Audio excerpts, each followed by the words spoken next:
Assalamualaikum warahmatullahi wabarakatuh.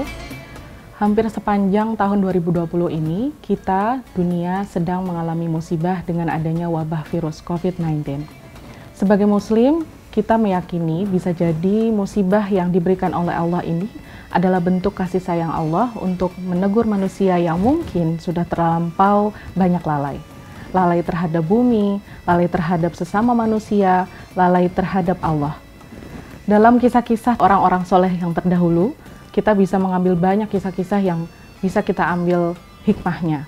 Seperti yang dikisahkan dalam kisah Nabi Yunus alaihi salam, dikisahkan Nabi Yunus menjalankan perintah Allah untuk berdakwah pada kaumnya.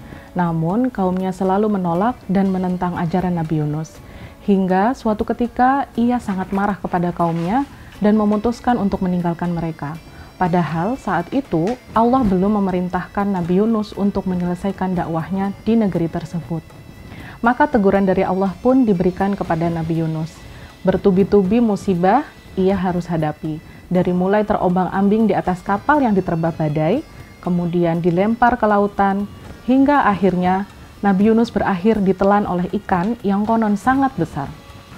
Di dalam gelapnya lautan dan kemudian di dalam gelapnya perut ikan yang sangat besar itu, Nabi Yunus tersungkur, merasa bahwa ia sangat lemah. Merasa dirinya sangat lemah di hadapan Allah. Kemudian ia berdoa, bermunajat kepada Allah. Doanya, La ilaha illa anta subhanaka inni kuntu minadh dhalimin. Tiada ilah selain engkau, maha suci engkau, sesungguhnya aku adalah orang yang zalim. Cuplikan kisah ini diabadikan dalam Al-Quran di dalam surat Al-Anbiya ayat 87 dan 88. Dikisahkan setelah Nabi Yunus melantunkan doa tersebut, Allah kabulkan doanya. Nabi Yunus akhirnya bisa keluar dari perut ikan dan akhirnya bisa kembali ke daratan meski dalam kondisi yang sangat lemah.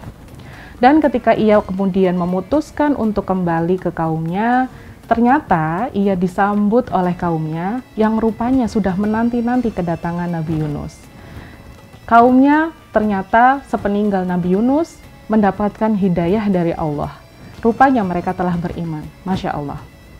Dari kisah ini, sesungguhnya kita dapat mengambil hikmah bahwa melalui musibah, Allah berikan kekuatan yang luar biasa justru ketika kita merasa lemah, merasa kecil di hadapan Allah.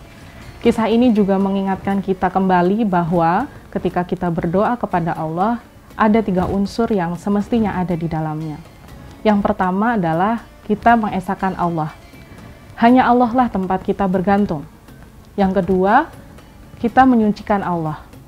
Kita berprasangka baik kepada Allah yang menakdirkan segala sesuatunya pasti ada kebaikan di dalamnya. Dan yang ketiga, kita mengakui kelemahan diri di hadapan Allah. Kita kecil di hadapan Allah, kita penuh dosa. Semoga melalui musibah yang saat ini sedang kita hadapi, membuat kita menyadari kelalaian yang kita lakukan. Semoga kita semakin mengesahkan Allah Subhanahu wa Ta'ala, semakin berprasangka baik kepada Allah, dan semakin memohon ampun atas dosa-dosa dan kelalaian yang telah kita lakukan selama ini.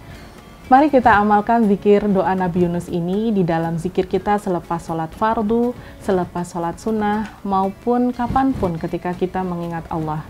Semoga Allah segera angkat wabah ini dari negeri kita, dari seluruh dunia, dan kita dapat mengambil hikmah dari musibah ini dengan menjadi pribadi yang lebih taat kepada Allah. Amin ya rabbal alamin. Wassalamualaikum warahmatullahi wabarakatuh.